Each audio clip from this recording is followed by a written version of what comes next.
And we'll next take up Representative Tanzi's bill, House Bill 5400. Representative Tanzi. Thank you very much. Night in finance. Yes, but an even longer night for you all here in Judiciary, so I appreciate you accommodating my schedule. I know you've been here long. I'll keep it brief. This bill before us tonight, 5400, would make it so that in order to qualify to appear on the ballot in Rhode Island as a presidential candidate, you would be required to release your federal income tax return for at least 5 years. The last 5 years, you would need to consent to public disclosure of these tax forms. This would be done 50 days prior to the general election. And then the Secretary of State would have 7 days to review these returns, redact the necessary information, and then post them publicly. So that's the nuts and bolts of it. What does it take to get on the Rhode Island ballot? There are federal requirements, but we're talking about what's necessary here in the state of Rhode Island. You need 1,000 signatures of registered voters to appear on the ballot. So the state, there is a precedent for the state imposing its own requirements in order to appear on the ballot. This is nothing that's new. I have a map of the 23 states who are currently reviewing legislation similar to this. I can leave them with the clerk if you're interested to see. They range, all throughout the country. And why are we doing this?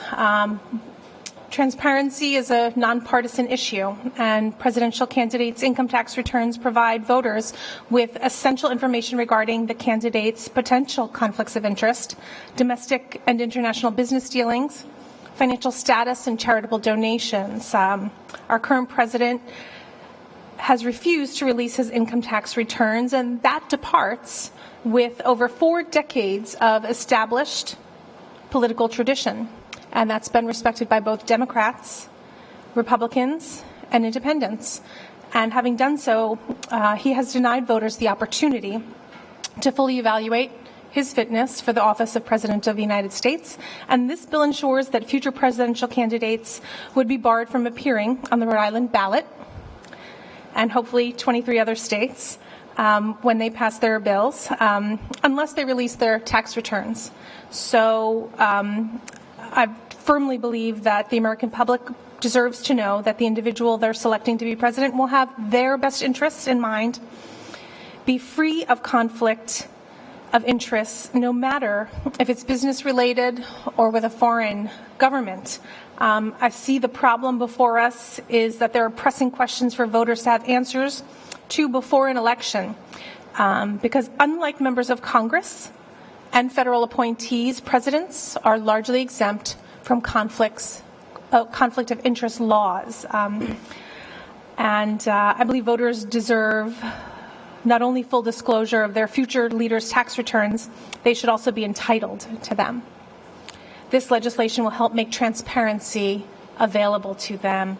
There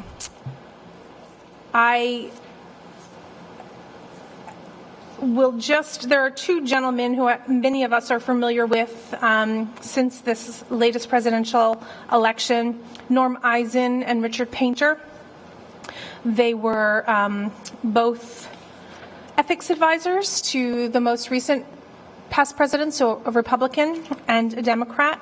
And I just want to read a little quote quickly from a Politico article. And they say, the president says his tax returns reveal nothing that is not already disclosed on his official candidate financial disclosures, called the Form 278E. As ethics counsels to the past 2 presidents, we dealt with both their tax filings and their Form 278s. And we know that he is wrong.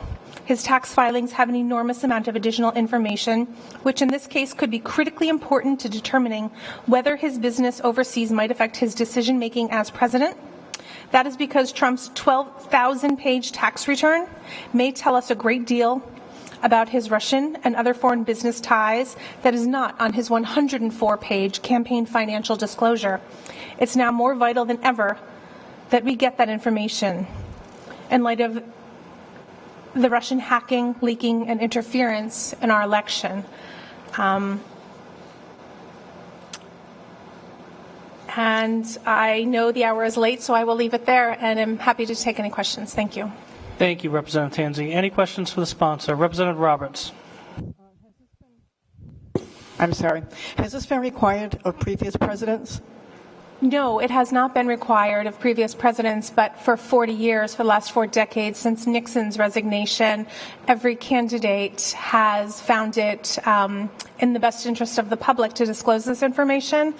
And our current president had promised to do so, promising the voters that, and then not delivering on that. So now I feel that it's incumbent upon us to make certain that those promises and that much needed information is released prior to the election.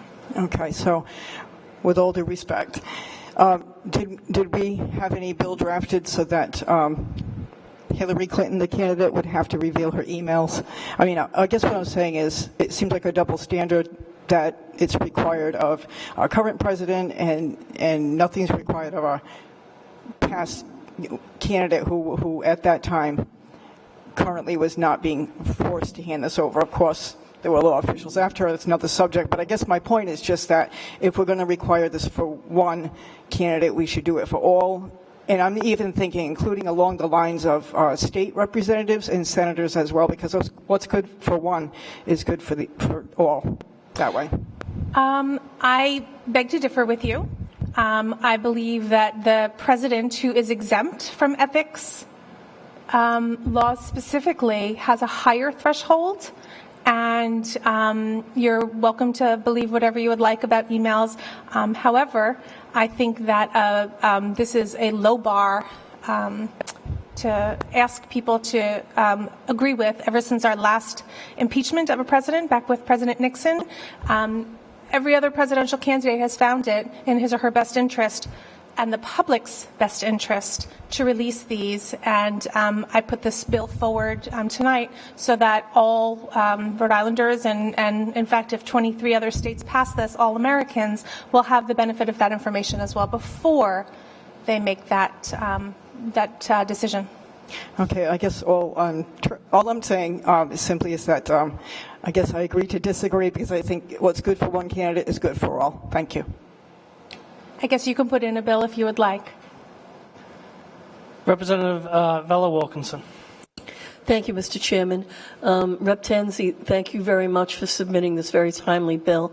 My question to you is, why is the focus on the general election as opposed to the primary?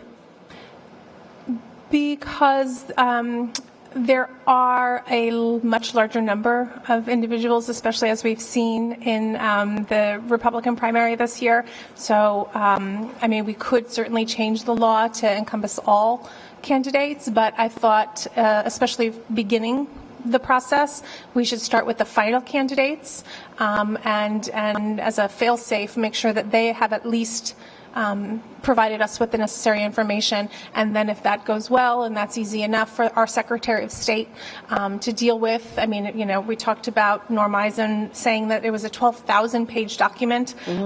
So I don't want to make too large of a burden, you know, having 30 candidates or so for them to go through might be a bit onerous. So this is, you know, the fail-safe, get us through with the number of general election candidates and see how that goes. And honestly, this was an election unlike any other, and I think it's the least that we can do to provide this level of information for the final candidates.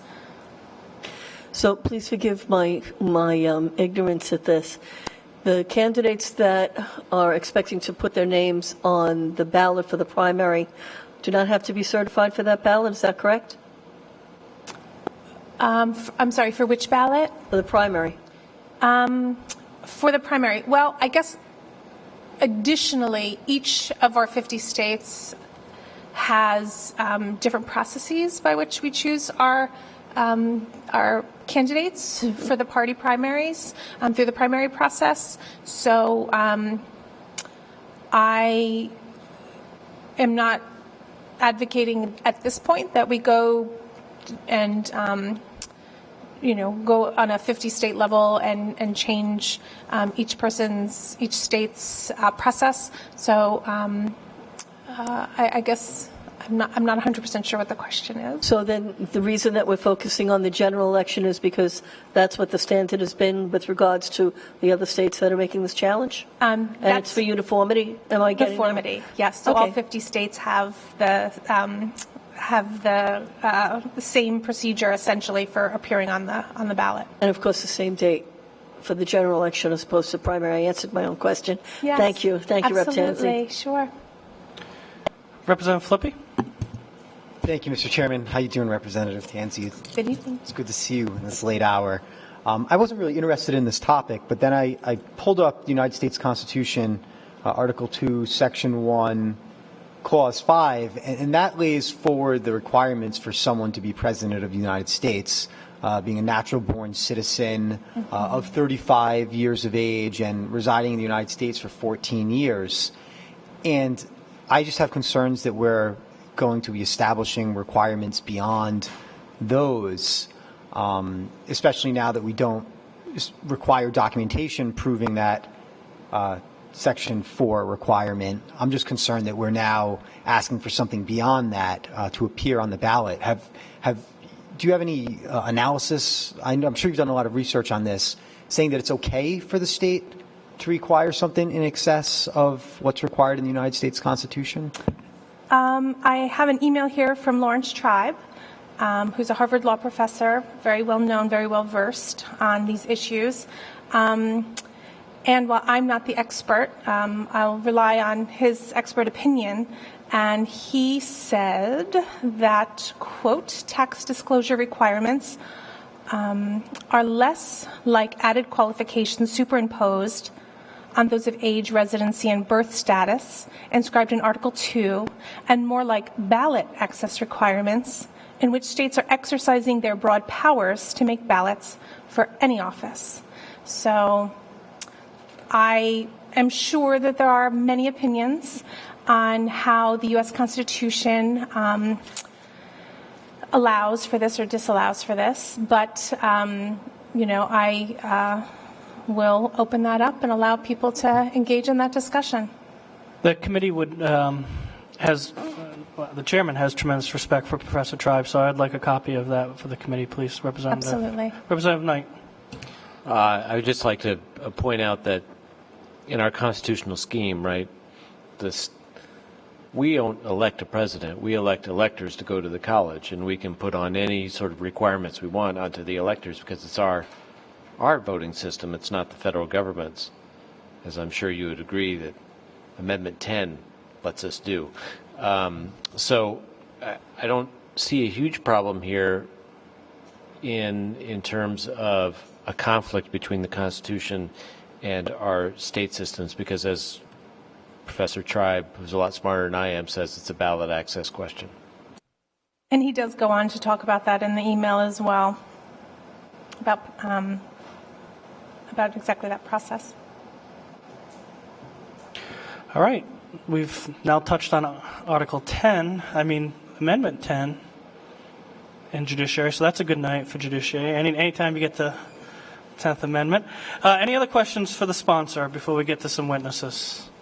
Thank you very much, Representative Tansey. Could we hear from John Marion from Common Cause, Randall Rose, signed up on behalf of Rhode Island Rights on this bill, and Steve Brown from the ACLU?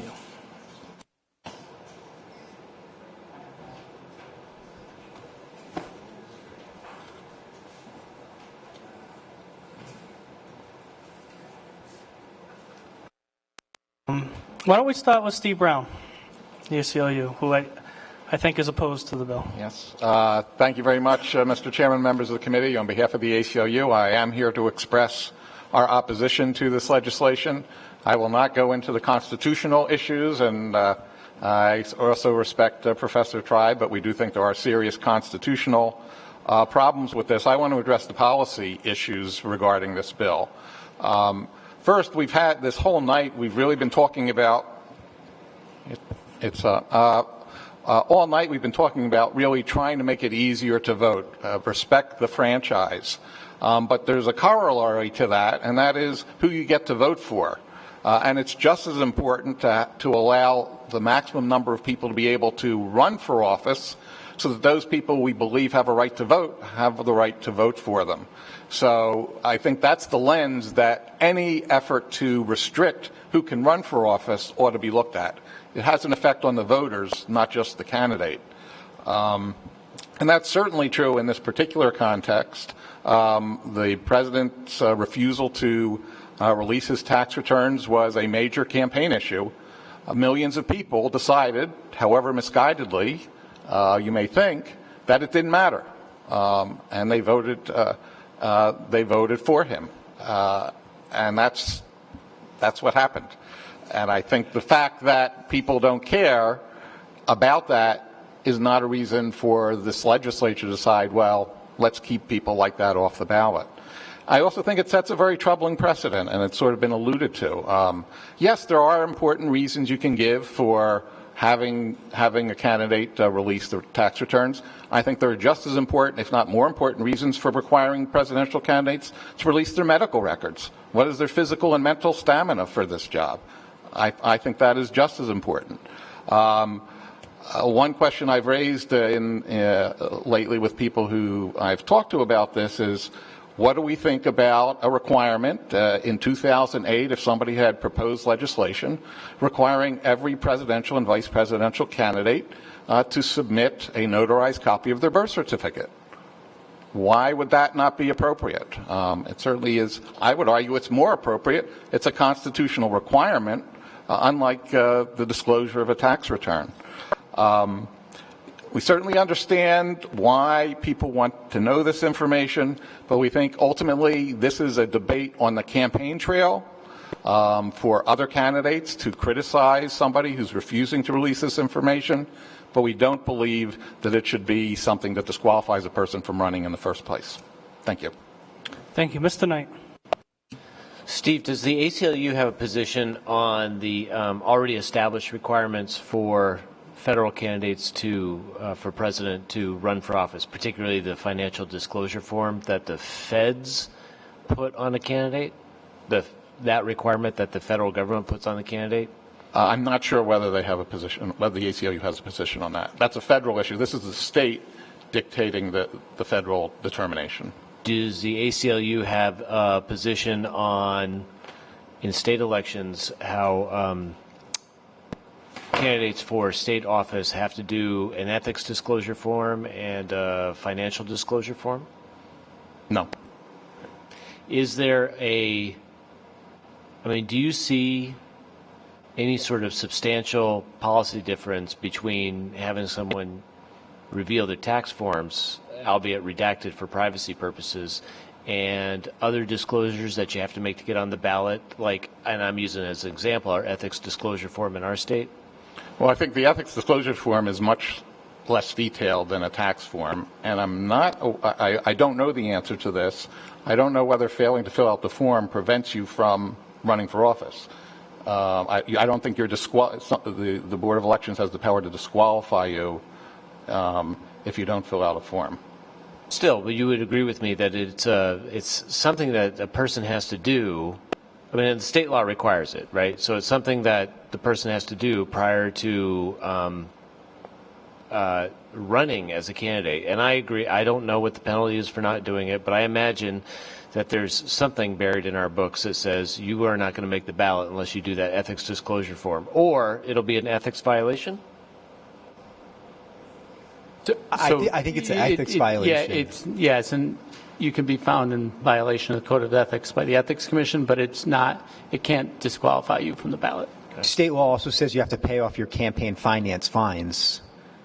That's a big issue that's out there right now. There's people who have outstanding fines who are getting on the ballot. It's not a ballot access issue. So my point is that we've accepted in some respects and some levels that there are disclosure requirements for people looking to run for public office, and I'm trying to find the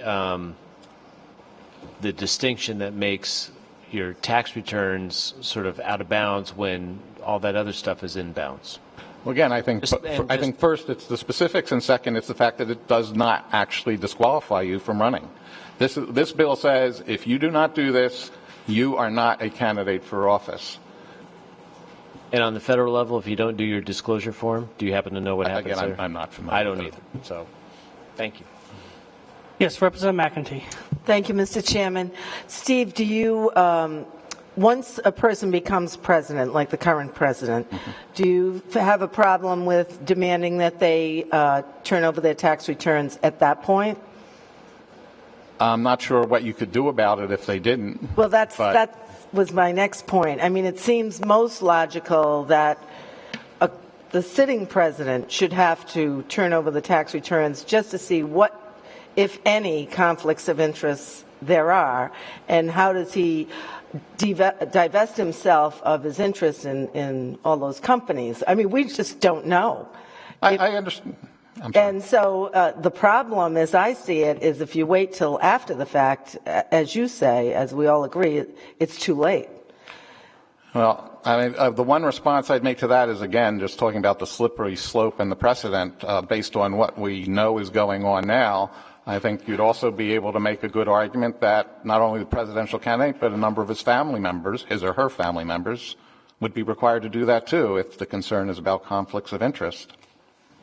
Well, it certainly is, I think. I mean, we just don't know how deep it goes. We can only guess I at understand. this point. Thanks.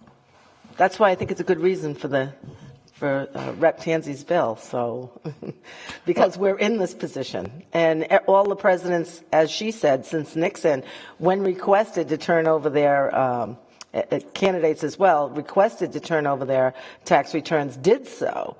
This is unprecedented that they haven't done this. So. I understand. I would just, one other argument I'd make in response to that is that the ultimate consequences of this could be a real delegitimization of election results. And what I mean by that is consider if a number of states had adopted this law in 2015 and the president stuck to his guns and said, I'm not releasing them. So he does not get on the ballot in Rhode Island or California or even New York, these huge states. He still wins the Electoral College. He still is our president. And then consider the converse. Suppose he had also won the popular vote this time around, but this time with Rhode Island and California and New York out of his control because no votes were counted for him, he lost the popular vote. Now, what do the people who voted for President Trump or presidential candidate Trump think about a system where he loses the election by a popular vote of however many after not having any votes counted in some of the largest states in the country? I think it really does ultimately potentially create very serious questions about people being able to challenge the legitimacy of the election results. And I don't think that's to any good purpose. The state, if states do pass this, my guess is, this is just an educated guess, it will be states that voted Democratic in the election and actually would not have had any effect on the Electoral College result at all. Okay, Randall? Thank you, Mr. Chair and members of the committee. And I'm grateful to Representative Roberts for bringing up that idea of a bill to require disclosure of Hillary Clinton's emails. I hope you do introduce that bill. I think it will be very good to have something like that. I thought it was a scandal that Clinton did not release her official emails or try to suppress them from being in the public view of all those terrible consequences. In fact, but I'll disclose, I also thought it was a scandal when Mitt Romney suppressed his records from when he was governor of Massachusetts. So I think that kind of bill would be very much needed, and if you introduce it, I'll be glad to testify in favor. Okay, thank you. But let me be clear about tax returns. it is important to disclose tax returns in a way that is not important to disclose medical records. And the reason for that is that we've seen in a lot of experience in this country and other countries that a big reason why government officials make bad decisions is because of their financial conflicts of interest and because of their financial entanglements, the state of their finances. And in many cases, when journalists, for instance, uncover wrongdoing, where the place they have to look is in the elected officials' financial dealings. If somebody's doing something improper, they have to uncover that. And that's why it's been traditional for people running for the highest office in the land to disclose their tax returns to show that their finances are above board. In contrast, you can't cite any examples of journalists having to uncover the fact that some president is suffering from an undisclosed medical condition. And in most cases, that's none of the voters' business, and the voters don't really think it was that important to know. But a lot of us do want to know about but to make sure that our president's finances are above board and that the president doesn't have conflicts of interest. That's why this tradition has been so strong and why voters have been able to put pressure on candidates to disclose tax returns, except in the unusually polarized circumstances of 2016, which I think is a bit of an aberration. So I think there are good policy reasons and not a slippery slope for requiring this for tax returns and not for medical records. Birth certificates are kind of an in-between cases. I certainly don't have any objection to requiring birth certificates, but for presidential candidates. But let me just go on to the constitutional and legal issues, and then the policy issues. Constitutionally, there's an argument, the arguments that's being made against this is that you can't disqualify somebody from running for president because they don't disclose their tax returns. That's going over and above the constitutional requirements for somebody to be president. There's two ways to answer that. One way is to say that, as Representative Knight said, that that the election is primarily about picking electors, and Rhode Island can make any law they want about how to select electors. This bill could be reworded to focus on electors if you're worried about that constitutional challenge. And in fact, in the 2000 presidential election, the state of Florida, their legislature actually did seriously consider the idea of just enacting a slate of legislators by legislative fiat, which they considered to be constitutional. Fortunately, it didn't go that far in the 2000 Bush versus Gore election, but states are considered to have a lot of power over electors. But more importantly, about the substance, it does not. If you require presidential candidates to disclose and vice presidential candidates to disclose their tax returns in order to get on the ballot, that is not keeping anybody off the ballot. It is not limiting the choices available to voters, because it's very well known that anybody who runs for president is extremely ambitious and will do whatever it takes to win the election. And if that involves disclosing their tax returns in order to meet a legal requirement, they will do it. You will never see a major party candidate forced off the ballot because of this requirement to disclose their taxes, because they are all far too ambitious to step down because of that. It is not going to happen. So it's if they make it far enough to be a major party nominee, they will comply with disclosure laws if they are required to do it. So it's not depriving the voters of any choices, and it also doesn't restrict the universe of people who can run for office, because the same people can be on the ballot after this bill is passed as before this bill is passed. They just have to go through one more step before they can be officially on the ballot, just like they have to submit signatures to be on the ballot. So this is not keeping anybody off the ballot. It is making something that they have to do, but it's not excluding any person because the provisions here are not targeted at people for who they are. It's just requiring people who run for office to disclose the required information to the voters. As far as policy goes, it is a very good idea to make sure that this information is available to the public because of the scandals that have been we've seen involving people's finances and tax returns. And to move to a past example, which is hopefully not involved in the passions of the 2016 election, look at Spiro Agnew. Spiro Agnew was vice president, and it was found late after he was chosen as vice president that he took bribes, that he falsified his income tax returns, and he was convicted of income tax evasion, and he had to step down before that. But it would have been better if the voters had seen his tax returns beforehand. And I believe he did not disclose his tax returns before the election, but the Spiro Agnew case was a big part of the reason why this custom began of having presidential candidates disclose their tax returns. So that's the kind of thing that can happen, and I don't want to see something like the Spiro Agnew case happen again with some future elected president. I think it's good to make sure that we see their finances beforehand. And so this is a good bill for avoiding conflicts of interest, but it doesn't try to legislate what is a conflict of interest and what kinds of financial problems are disqualifying. It just leaves it up to the voters to decide. It gives the voters the information they need to decide whether they think a certain candidate's way of evading taxes is objectionable or not, whether they think that a certain candidate's way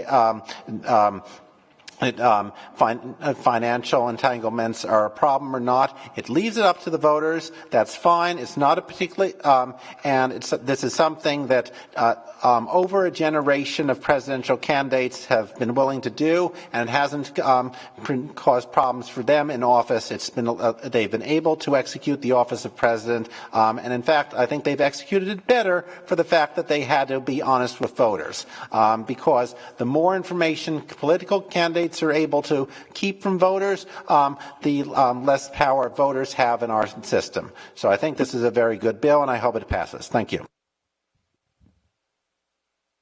Thank you very much, Randall. Any questions? Mr. Marion. Okay, thank you one last time, Mr. Chairman. I'm going to gently correct Randall here. So actually the origins are very interesting to us in Rhode Island of why presidential candidates for major parties have released these returns. It was a Providence Journal reporter by the name of Jack White, who in 1973 was leaked not Nixon's tax returns, but information from the IRS about the contents of his returns. So essentially the underlying data from his returns. And White published information based on that. Nixon was questioned about it, and he famously said, "I am not a crook." And that wasn't Watergate, which most people think. It was actually about Jack White's revelation of Nixon's tax information, for which Jack White, WPRI 12 reporter Tim White's dad, won the Pulitzer Prize for the journal. As a result, every major party candidate beginning in 1976 has released their tax returns. And the reason it's so important is Nixon received, was claiming deductions he wasn't eligible for, and the IRS was turning a blind eye to it. So that's the other part of what was revealed. And the president appoints the IRS commissioner. And so the value in knowing what's in a presidential candidate's taxes is also the value of knowing that the IRS is doing their job and treating the president the same as every other taxpayer is being treated. So Common Cause has a position in support of this resolution. We actually, interestingly, just adopted it nationally last week because, as Representative Tansey said, these are popping up all over the country.